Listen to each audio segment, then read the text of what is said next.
All right, welcome to Bet the Edge. I'm Jay Croucher here with Drew Dinsick. We're recording Tuesday afternoon as PSG is bottling their Champions League campaign against Dortmund, down 1-0 in the 60th minute. Talk a little Champions League, Madrid Bayern at the end, and Bruins-Panthers, but we'll mainly talk NBA today, Wolves, Nuggets, and Pacers, Knicks. And we'll start off with Wolves, Nuggets. Drew, Nuggets were minus 210 favorites coming into the series, that type of range. Now very much not minus 210. They are plus 400 some spots, as much as plus 500 others, after a visceral game 2 defeat, which was quite a spectacle. Do you think there's any way that Denver gets back into this? Oh boy, I kind of think it's over. I think the reaction that the market has had after these two games is fair. And I'm not trying to be like hyperbole. This is not hyperbole. I honestly don't know how they solved their biggest problem, which is that Jamal Murray is far from 100% physically fit. And the task he is being asked to perform up against this very, very long and athletic defense is hard, even if he was 100%. So, the fact that the second unit here, or really the other guards, KCP, he's not able to match up defensively against Ant without help. And that Reggie Jackson is also hurt. We talked about this when we were previewing the series. The guard situation is bleak with Denver, and it doesn't really seem to help that the rest of the offense is kind of underperformed to this point in the series. But last night's game was like shockingly poor from Denver and from Jokic in particular. And I'm not sure that there's a reason you can really point to it other than he's just having a bad series, and good players have bad series sometimes. Just ask Joel Embiid. But I think the matchups in general for the Nuggets are proving to be all negatives. And we were kind of bantering with our group of NBA handicapping friends yesterday as we were on Rudy Gobert private plane watch. And I had bet early into the Timberwolves yesterday before I knew Rudy Gobert was even on, likely to miss with the new child. And, I was kind of tongue in cheek saying it, but all the adjustments that the Nuggets, would have made between game 1 and game 2 would have been to counter what they actually were seeing from Rudy Gobert and his role in the defense. And with the last minute kind of surprise of actually, no, it's not going to be Rudy Gobert. It did feel like, their offense falling flat right out of the gate. May have been impacted by that somewhat, but that may be even being generous because, the Jamal Murray situation is bad. There's no next good answer. So, this is as impressive a start as you could have expected from the Timberwolves in the series, particularly without Rudy Gobert in game 2. But, the Naz Reid stepped up. He was phenomenal. Anthony Edwards and Cat are still monster mismatches for a Denver defense that I've always had questions about. And I think, without a huge serious improvement in the health of Jamal Murray, this series is probably shorter than it is longer. And I think the only kind of glimmer of hope I can give to Denver fans and backers is you get 3 days to get right. That is a big gap in the middle of a series like this. But you're hoping to get right at 1-1, not at 0-2. So good luck to the Nuggets making this a competitive and fun series, but it surely feels like this is just the Wolves' time to make a run to the finals, or at least conference finals. Yeah, I think at least conference finals. We'll talk about the Wolves' kind of greater outlook maybe in a little bit, but I think that this series is a good example of how matchups are you can try and predict in advance how individual matchups are going to look like. And then it just often just doesn't go that way. And sometimes it does go that way. And everyone always thought that the Wolves were a really bad matchup for Denver because of their size and how they give Jokic issues. And that is bearing out. everyone also thought, for the most part, that the Suns were a really bad matchup for the Wolves because of their spacing and how they destroyed them in the regular season. And that obviously didn't bear out. I think that the two things that are really helping Minnesota in this series are, one, I think that Anthony Edwards might be the single worst player in the league for Jokic to go against defensively, in terms of just Ant's ability, just his athleticism, his combination of quickness, size, and strength, I think is the worst possible matchup for Jokic, and his kind of lack of mobility around the rim. And the Wolves and teams haven't really done this that much in the past, I don't think. But the Wolves, they're not like bringing Jokic into the action. They want Jokic at the rim. They don't want Jokic in space. They want him there at the rim for Ant to beat him. Yeah. And it's funny because I think probably the closest analog in the NBA to Anthony Edwards is probably Jaylen Brown, just in terms of the player type that he is, where you just think of Brown's same combination of quickness, strength, and size. And like Anthony Edwards is a better player than Jaylen Brown, but I think that is the closest archetype. And think about how Jaylen Brown completely destroyed Denver as well in their matchup in Denver. So I think that is a specific thing that the Nuggets I don't think they're going to be able to solve in that as well. On the first line, KCP is just too small to guard Ant, and Aaron Gordon's too slow. And they don't have that kind of middle guy. I think it might be Peyton Watson, but Peyton Watson shouldn't be on the floor because he's so bad offensively. And I think that combination of Ant, just no one being able to really stay in front of him, and then Jokic being the rim protector who just doesn't have the athleticism there, that is kind of breaking everything for Denver on defense. And then on their offensive side, like, if Jamal Murray is a shadow of himself, which he is at the moment, like he just has no lift whatsoever. I thought the most instructive play of the entire game was, I want to say it was the end of the first quarter. Aaron Gordon has the ball at the top of the arc. He looks to his right. He sees Jamal Murray has Cat switched onto him. He looks at Jamal Murray, and then he turns back and is like, no, I'm going to go one-on-one against Nickeil Alexander-Walker instead. Like, to me, that is a massive tell that they just know that Murray just isn't right. Like, that just never happens. If Jamal Murray is fully healthy, it's Aaron Gordon. Like, Aaron Gordon doesn't think that he's LeBron James. He knows his role. He would give that up to Murray for him to cook Cat. And he's like, no, actually, I'm going to go at Nickeil instead.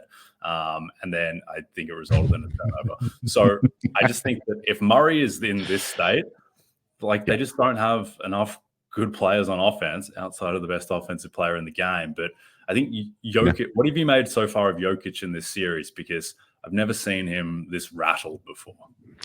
Well, I'm going to project some narrative, so bear with me. There is a whiff of 2 years ago when Jokic was by himself against the Warriors and got swept. And he knows he's beat, and he's ready to go back to Serbia.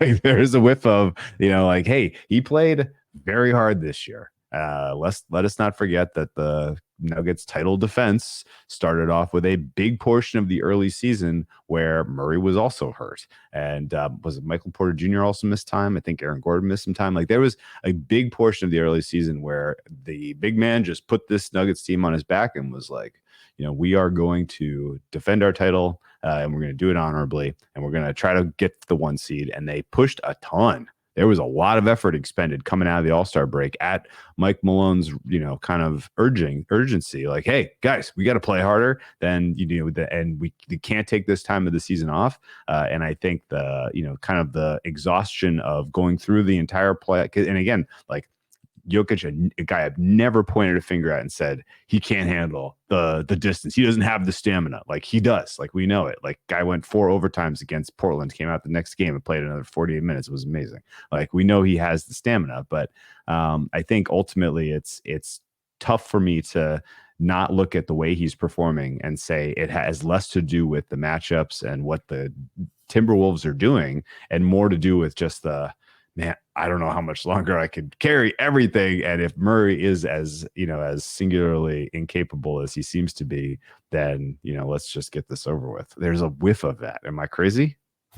I think the thing with Jokic is that the kind of defining the two things with him. One, I think what makes him so special and unique, just as a kind of visual phenomenon, is that there is this incongruity where it's like, someone like him, who is as slow as he is and as ground bound as he is, shouldn't be this good at basketball, but he is.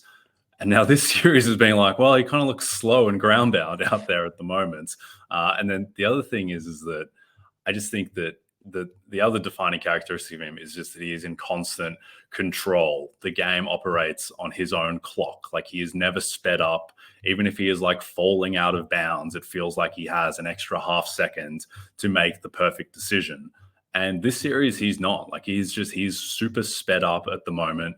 It feels like he doesn't have a read on the floor of what is happening. I think he's kind of lost faith. That's kind of like a talk showy thing, but I think he has lost faith a bit in his teammates, and he's not even really overcompensating. He's just over everything. Like, he's just not himself at all. He doesn't seem to have much of a plan.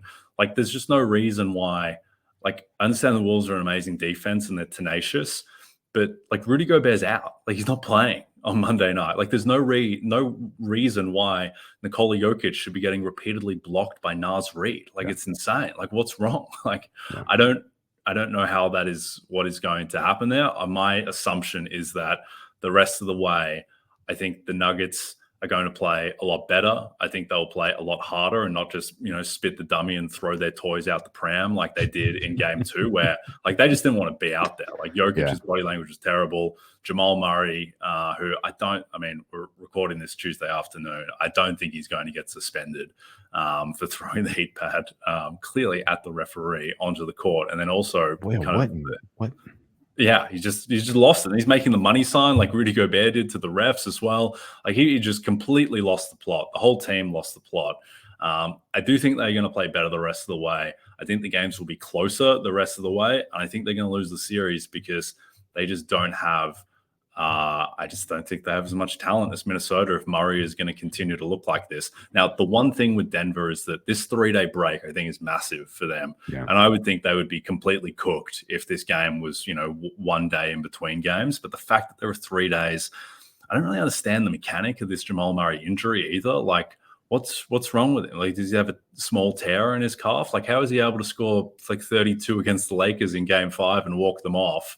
And then comes out and is like 3 of 18, shooting 25% from mid-range, seems to have no lift. He's still like running okay. He doesn't have a limp. It just seems like he has no push off that left calf.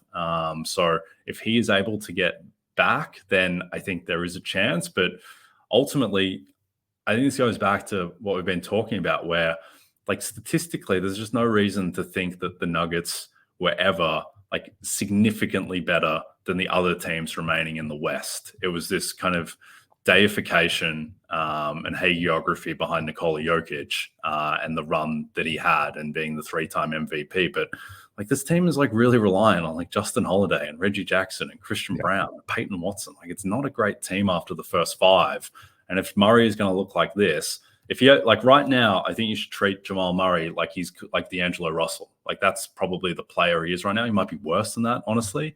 And if you would trade Jamal Murray for D'Angelo Russell and Jokic is in this funk, then like the team is just worse than Minnesota. Yeah. And I think there's a potential for a close game between these teams where, let's just say that somebody, I don't know, Michael Porter Jr. shows up and hits 8 threes or something like that through the balance of, the first 3 quarters, and you actually have a competitive fourth quarter. And the rest, the 3 days rest has helped Jamal Murray play a little bit better. And it comes down to execution and crunch time. Then you still think, okay, well, then the Nuggets can take a game in that scenario, and I think could make this a series.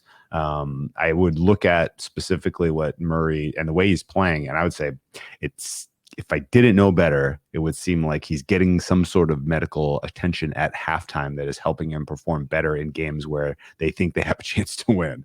And a game like last night where it was, it was decided well before the halftime whistle. He just doesn't get that, same level of attention and doesn't have the ability to kind of come back and be a factor. So, the 3 days is going to matter. It's going to matter a lot for the health of these guards. And if vintage Murray is available for game 3, then we may have ourselves a series. But I'm betting against that right now and sticking with my Wolves for getting through to the next round. And honestly, the the story is more fun to write of the emergence of the Timberwolves than this version of the Nuggets limping into a Western Conference Finals and getting beat, or limping into a finals and getting blasted. So I will do a quick corrections and retractions when it was Jokic and that band of merry characters against the Warriors 2 years ago. It was 4-1, not a sweep. So we have maybe we see a gentleman's sweep here as well. But I just think the opportunity to get things back was to win that game yesterday and then get healthy. And that part one didn't happen, and part two feels like a reach right now. Yeah. The last thing before we move on, like if the second best player on the Nuggets is going to be Michael Porter Jr., that's a big problem, because I don't usually buy into the idea that certain guys are made for the moment, other guys are not made for the moment, outside of Joel Embiid, who wilts in every playoff series in the last 5 minutes of close games. But Michael Porter Jr., not made for the moment. Like he's not a super player. I'll never forget, I was in the building last finals in Miami to watch Nuggets Heat Game 4, and Michael Porter Jr., it's not like the team was very deep. I think he played 23 minutes in that game, just looked completely lost. I'll never forget, Malone pulled him and then just couldn't look at him as he walked past him as Michael Porter Jr. walked past him on the bench. Just like Malone was just like, why aren't you better? Like, why can't you just be better? Just stop doing dumb stuff, MPJ. And again, he looks like the intensity that the Wolves are playing with and the ferocity and the connectedness on defense, like it's not for Michael Porter Jr. He just wants to, shoot open threes and cut and get Jokic's, feast off Jokic's magic. And if the magic tap has been turned off and it's more of a kind of a street fight, then I don't really want to go to war with Michael Porter Jr. All right. With 2 matches left, Arsenal continues their fight to stay atop the table when they face Man United at Old Trafford. Tune in this Sunday at 11:30 a.m. Eastern, only on Peacock. All right. Pacers-Knicks, which it's weird. It feels like it was the secondary game of the night because that Wolves first half was such a phenomenon. Like that's probably the most surprised I've been by a first half in a long time. It reminded me of like other just kind of random happenings in sport. It reminded me of like, remember when Fernando Gonzalez like went on that run to the Australian Open final where it's like, oh, he's beating Rafael Nadal like 6-3, 6-1, 6-1. He's just destroying Leighton Hewitt and all these players better than him. It's like, what the hell is this? What sport is this at the moment? And the Wolves kind of felt like that in the first half. But I mean, Knicks Pacers was obviously the closer game. And I think at one point, the Knicks were in massive trouble. They get out of it, as they always do. The inevitability of the Knicks at the end of game surfaced again, though obviously a very suspect call shaped the ending. Do you think that the Pacers will get back into this series, or do you think that was kind of their opportunity and they let it slip? A very suspect call? Yeah. I mean, the kick ball was absurd, but there was a lot of like the moving screen. I mean, like in that moment, really, like I was. Ball was pretty bad as well. The kick ball was bad. The kick ball was bad. Like, were you? Yeah, which one were you talking about? I guess I was talking about the moving kick ball. Oh, you're talking about the screen. The kick ball one is. I mean, that's like a 5-point swing. It would have been a fast break way up the other way, and instead, it's 3, and that decides the game. Yeah. The kick ball. I thought you meant the kick ball, but the moving screen was terrible, and a bunch of it at the end was just like and like I mean, credit to Brunson. Like he's playing the refs. Like it's in Madison Square Garden. Like the atmosphere is real. Like you're gonna get some home cooking. Like that happens. Just so happens it also benefits the maybe the most valuable franchise left in the playoffs for the NBA, but that's fine. But no, the Pacers, that was their shot. Your question was the Pacers going to be able to get into the series now? No. I thought they played above their level last night pretty substantially, and I thought that what they tried to do in particular with the defensive philosophy did not work in stopping Jalen Brunson, and they honestly, I don't think there's a plan B. What I mean by this is the big question coming into this series, and I'm pretty sure we highlighted this, but if not, like now you know, it was what are the Knicks going to do in terms of their offensive rebounding approach? Are they going to still send every player to crash the glass on those offensive boards and really trying to make this a physical series where you're just grinding out possessions and you're just getting hard stuff and you're winning 50-50 balls? Or are they going to kind of double down on transition defense and not let the Pacers get easy buckets, right? And the key question about both of those things that they kind of the Knicks tipped their hand is they went aggressive on the glass when the Pacers doubled Brunson. And that makes total sense, right? If Brunson's away from, if he's on the perimeter and you have two defenders on him and you get a shot off from, some other player gets a shot off, and then of course, because the two defensive guys are out of position and or over by Brunson, you have a better chance of getting the offensive rebound in a good putback. And so, but what we saw was a very rare Pacers attempting to double Brunson, except for a couple of random moments where, and some truly funny moments where they were trying to double the ball handler early on, and Miles Turner's just running like this, like behind the play, like not even close to being able to actually double. But that said, it was pretty clear, I think, that the Pacers do not have an answer to stop Brunson with Nembhard, and so they have to come up with a plan B. And plan B, I assume it would be Naismith, but you saw Brunson switched onto Naismith at times in that game, and it was not especially pretty. So what is plan C? This is Siakam. You want to put size on Brunson? Like, that hasn't necessarily worked from anyone. So I think ultimately the Pacers are just sort of stuck with, well, we just got to let Brunson get his. We got to, do our jobs every other place on the floor, and then we got to make our transition stuff count. And I think you saw all of that in play last night, and it wasn't enough to get a win. So I think, the TJ McConnell being able to repeat what he did, I think is low probability. I think Halliburton not being able to solve the Knicks defense is a huge problem. Huge. I mean, the number of times where, he got his primary action, that primary action, was executed well, and he's dribbling in and then doesn't like what he sees and dribbles out. Like, I felt like I saw that happen 8 times last night. And it's like, if the Knicks are giving him that and he can't do anything with it, then, series over. And I think, his kind of limitations physically from the hamstring injury and just in general, the lack of, kind of another creator with the Pacers is an issue. And you look at the game and it was competitive. Pacers scored a bunch. The Knicks can do better defensively on 3-point closeouts, just more effort on 3-point closeouts. You're going to have do a better job of keeping the Pacers scoring in check. The Pacers won the bench minutes handily in this game. And if it's more of a 50-50 bench, for game 2, or as the Knicks kind of pivot into just playing their guys 48-minute mode, I think this one tilts pretty heavily in favor of the Knicks. So if I had to make a bet right now, Knicks in 5, I think, is a pretty good look. They probably take their foot off the gas a bit in game 3, give the Pacers something to be excited about while they kind of recover physically. And then, it's a fight for game 4 and then close in 5 is my guess. Yeah, I think the bull case on the Pacers would be that the Knicks at home shot 48% from 3. Tyrese Halliburton scored 6 points. Brunson was a hyper-efficient 43 points.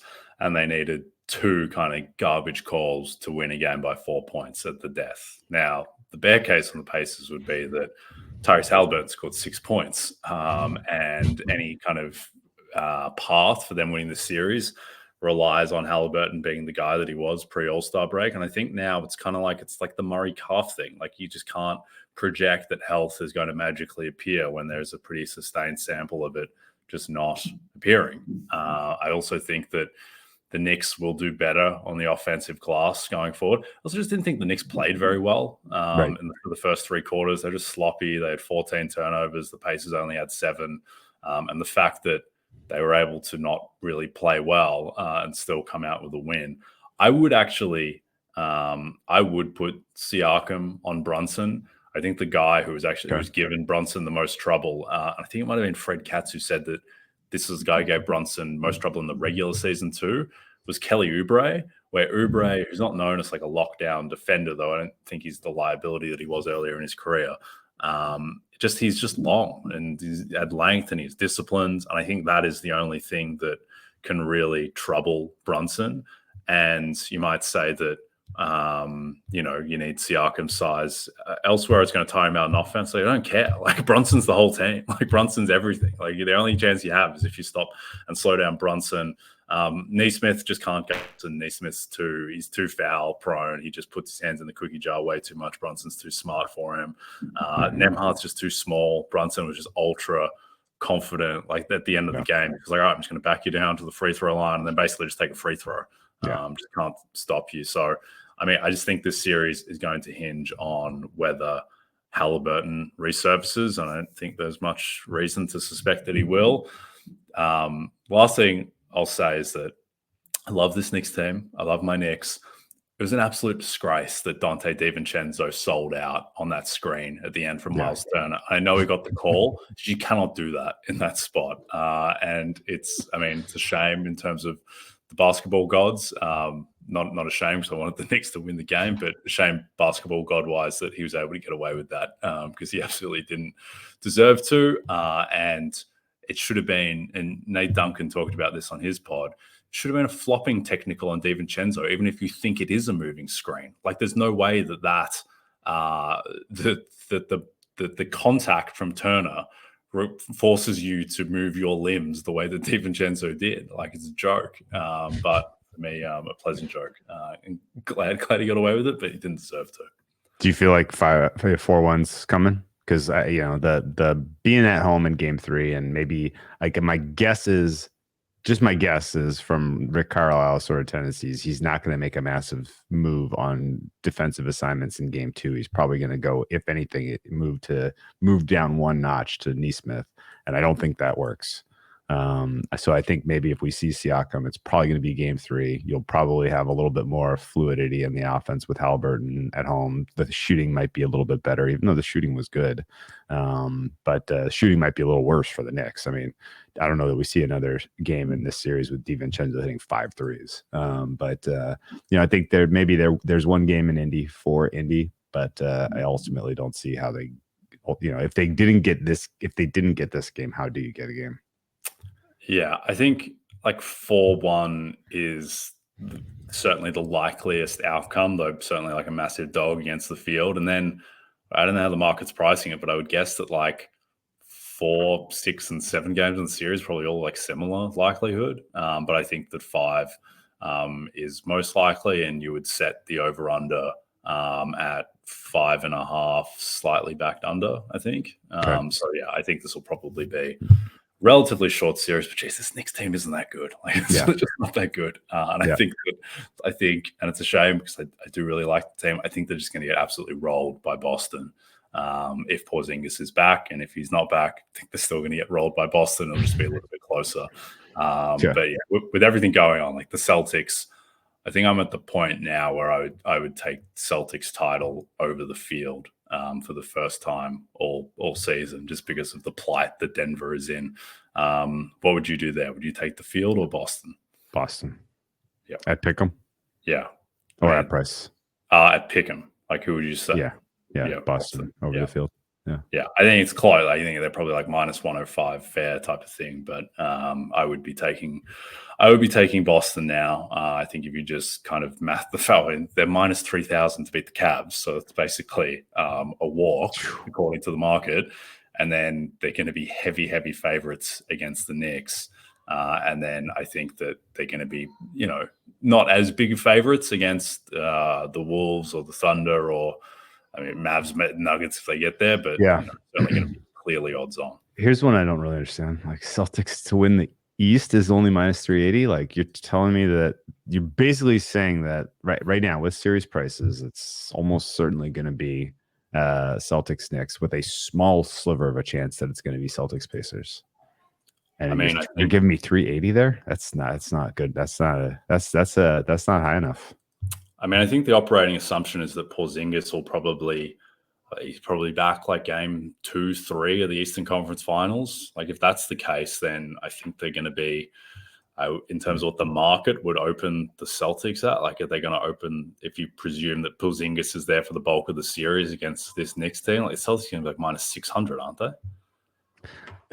That's kind of what I'm getting at. Like, why are we at 380? Like, it should be bigger. I don't know. I think it's also like 310 around. Yeah, for that's decent limits. Yeah. So I mean, here's the thing, like, and this probably happens in all these future markets, right? Like, I think everyone with a pulse who's betting these has already got Celtics East, so there's no one really pressing this price into the right spot, and it should be bigger. I don't know. Yep. I don't know. I'm not going to get too excited until it's done, but because last year I was pretty convinced it was over when we got to these two conference finals, and it was not. So I'll just kind of cool my jets, but I will say that there's value there if you want it. Yep, agree. Solid parlay leg. If nothing else, Celtics minus 310 East.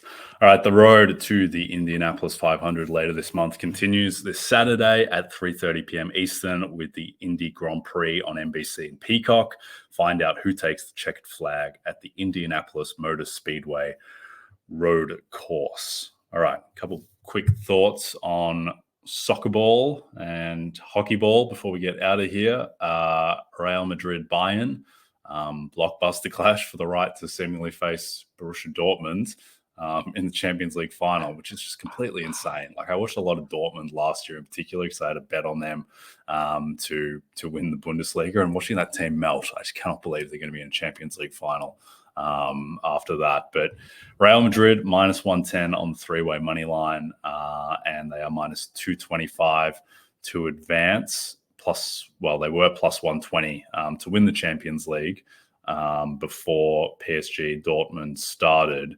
Like, as we're recording, before this game started, it was Real Madrid plus 120, Bayern plus 350.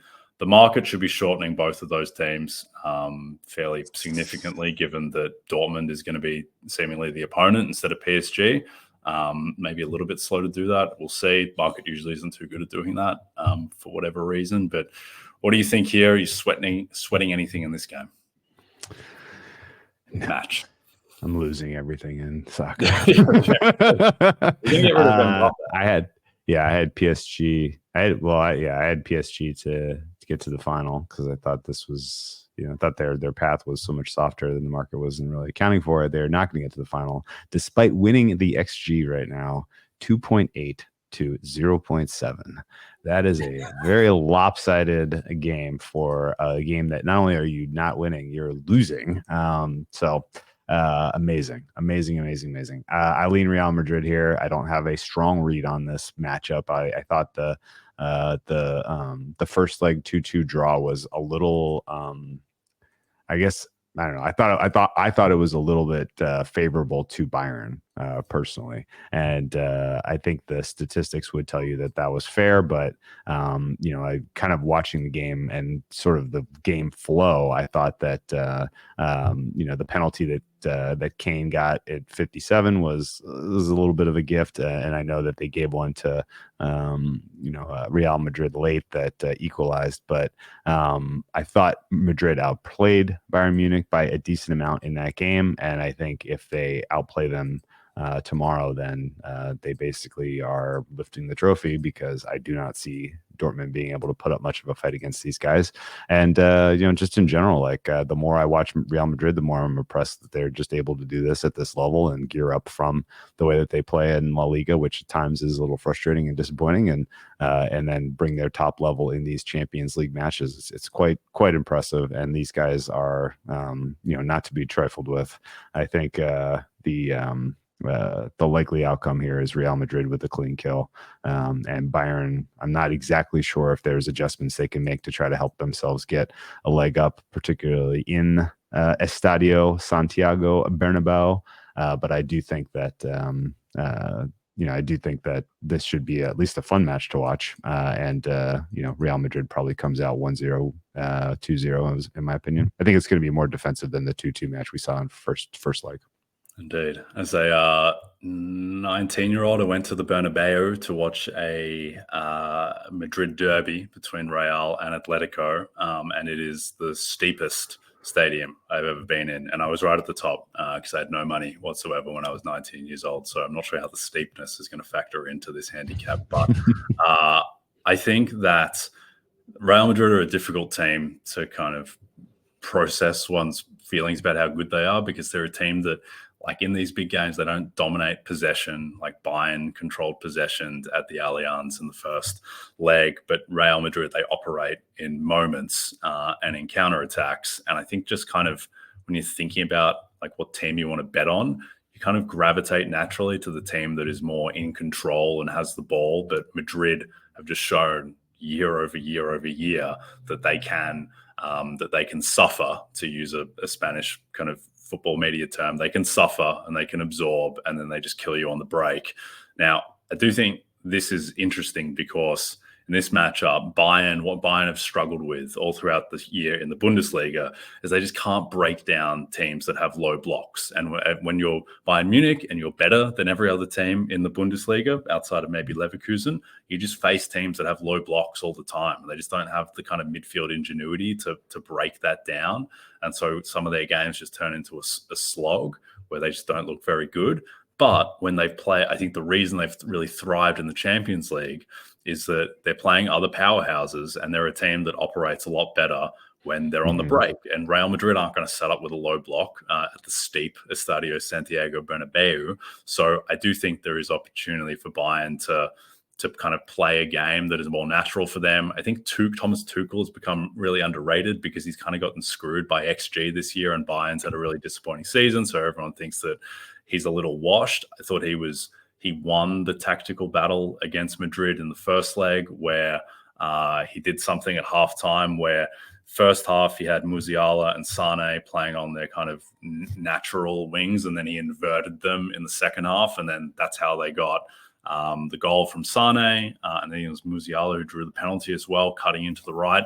So I think that if they're able to play on the break, that they are very live here, and at price, like that would be the side that I'm on, buying some plus 180 around. But ultimately, Madrid are the better team. Market thinks they're the better team. They're at home. They're favorites for a reason.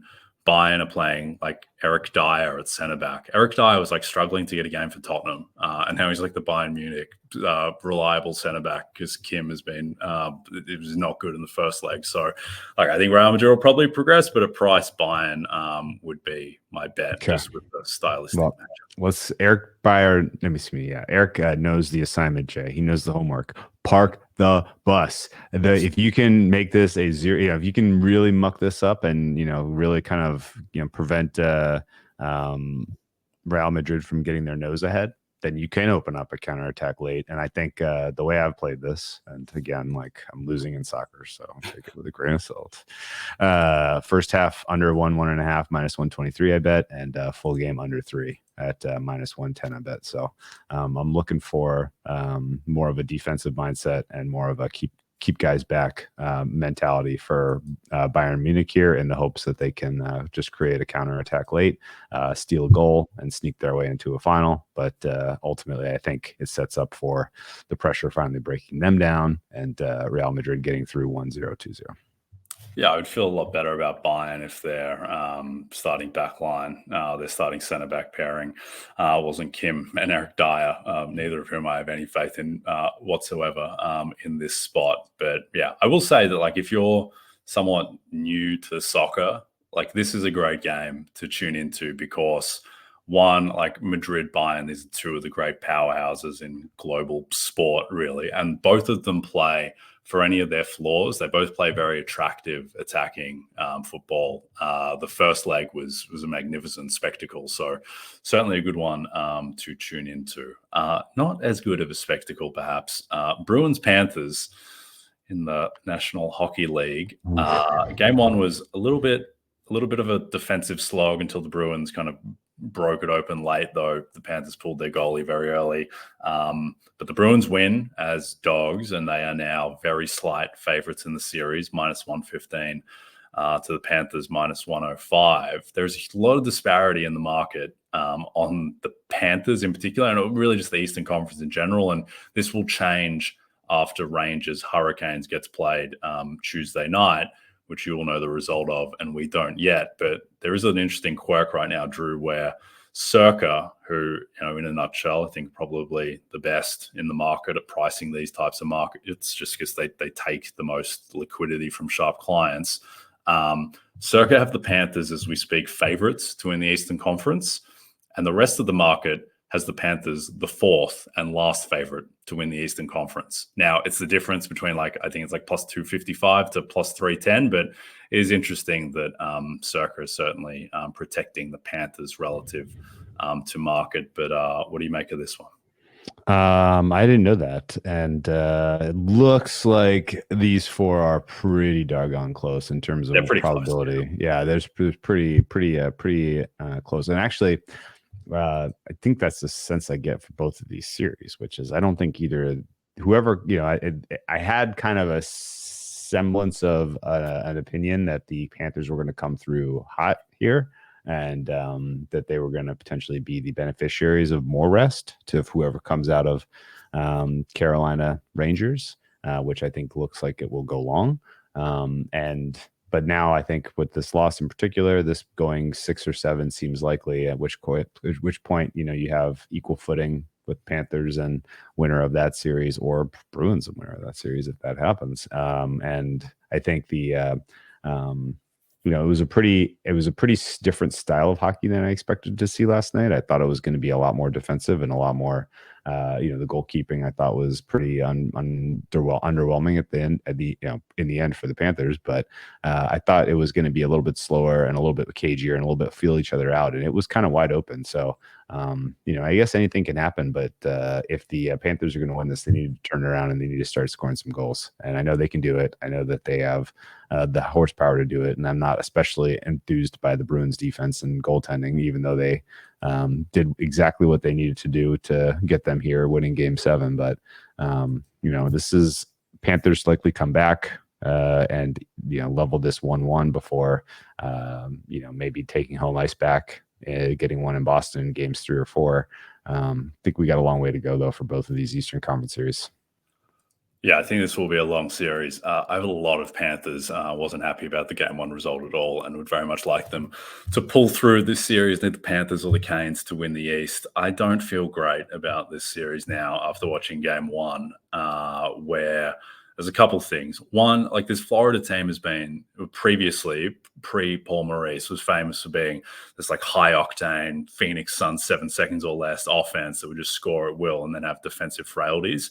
And they completely changed the team and its identity and its structure, where they became, I think, a defense-first team is somewhat fair to say, a forechecking team, less kind of beautiful game, more kind of grinding playoff hockey type. And I mean, they made the Stanley Cup Finals last year off of that. But sometimes, and it's strange because they have so much offensive talent, but sometimes it's just a real grind and a slog for them to score. And last year, in their run to the finals, and including the finals, their last 13 games, they scored more than 3 goals once. And that was the Game 4 clincher against Matthew Tkachuk, and he scored the 4th goal with 3 seconds left in the game from memory. And against Boston in Game 1, they had some opportunities, and Tkachuk scored a great goal, but it didn't feel like they were really on top of Swayman, who was playing great.